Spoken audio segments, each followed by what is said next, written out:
Hello, students.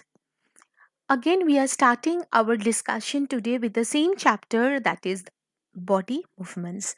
Today, we will learn about the movement of animals. Specifically, we will learn about the movement of animals, those who move with the help of the hand, or those who move with the help of the leg. That means movement with leg. Now, why the movements in the animals are necessary? Now, it is necessary for the animals to be able to move from one place to the other for different purpose. Being a part of animal kingdom, we know that how movement is essential, and if anybody cannot move, how he or she or the animal or the organism which is not being able to move are so much in trouble. So within which some animals can move with the help of their leg, whereas some other animals cannot use the leg for the movement.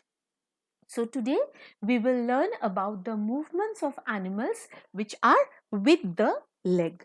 So in this context we will learn about the cockroach.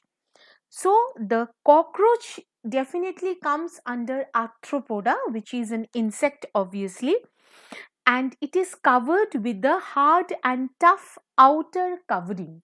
If you see the cockroach, the dark chocolate colored outer covering is known as the exoskeleton.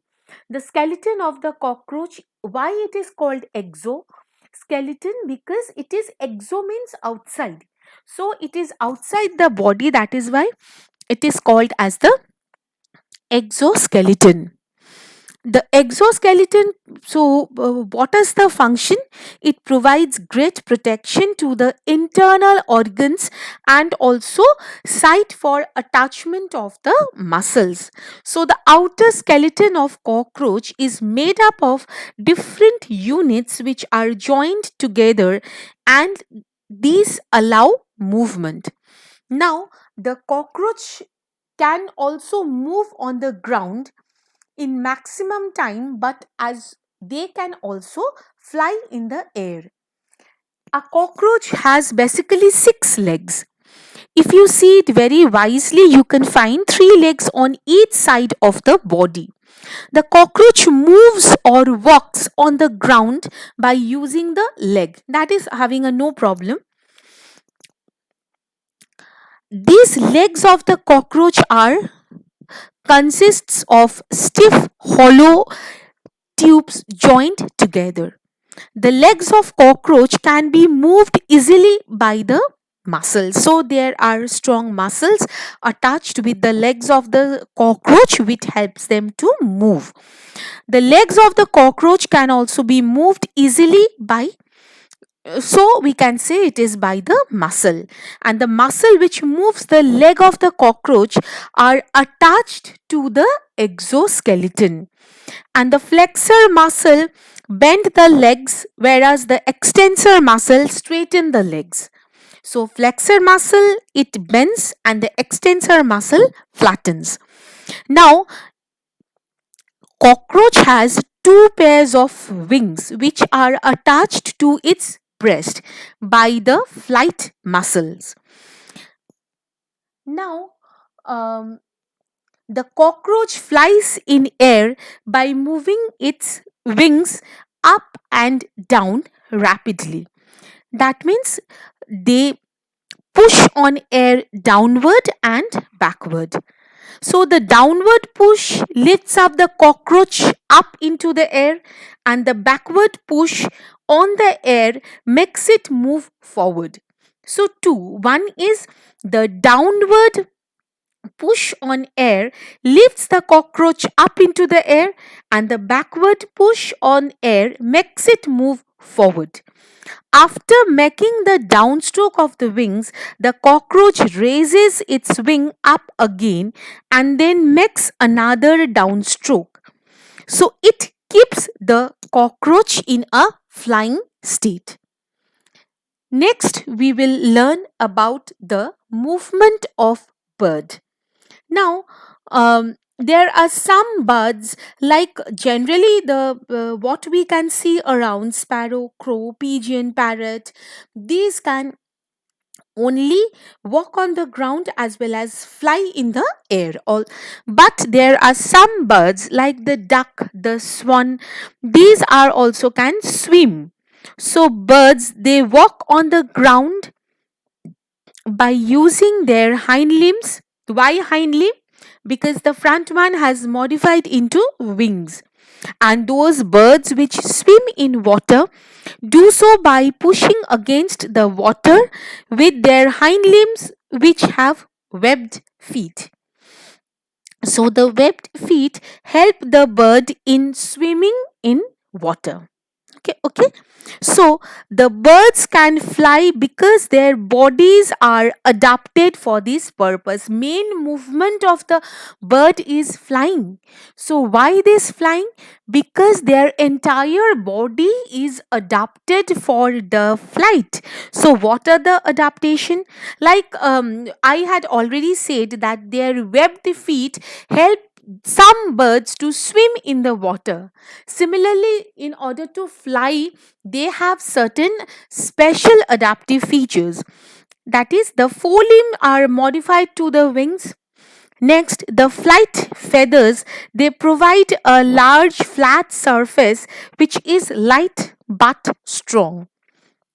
Bones are hollow and light, bodies are streamlined and lined, and powerful flight muscles. And also, their breastbone is extended for the attachment of the large flight muscle. So, here we had seen that is their very strong and powerful flight muscles mainly helps the bird to fly. Now, in case of birds, the muscle for flying act on the wings. So, one pair of the muscles pulls the wing down and the other pair of the muscle pulls the wing up. If you can see the movement pattern, it is by moving the wings up and down. When a bird moves its wing down, then it is called the downstroke. And when the bird moves its wing up, then it is called upstroke. So the bird move their wings up and down quickly by the rapid contraction and relaxation of their flight muscle.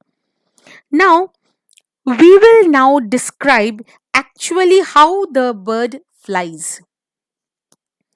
Birds fly by a constant flapping of their wings, once up, once down. So, during the downstroke, the raised wings of a bird go down and back. When the wings go down, they push the air down. Going down means pushing the air down, and air pushes up the wings with an equal force which is making the bird to go up. The backward movement of the wings pushes the air in backward direction. So the air pushes the wings in the forward direction and making the bird to move forward.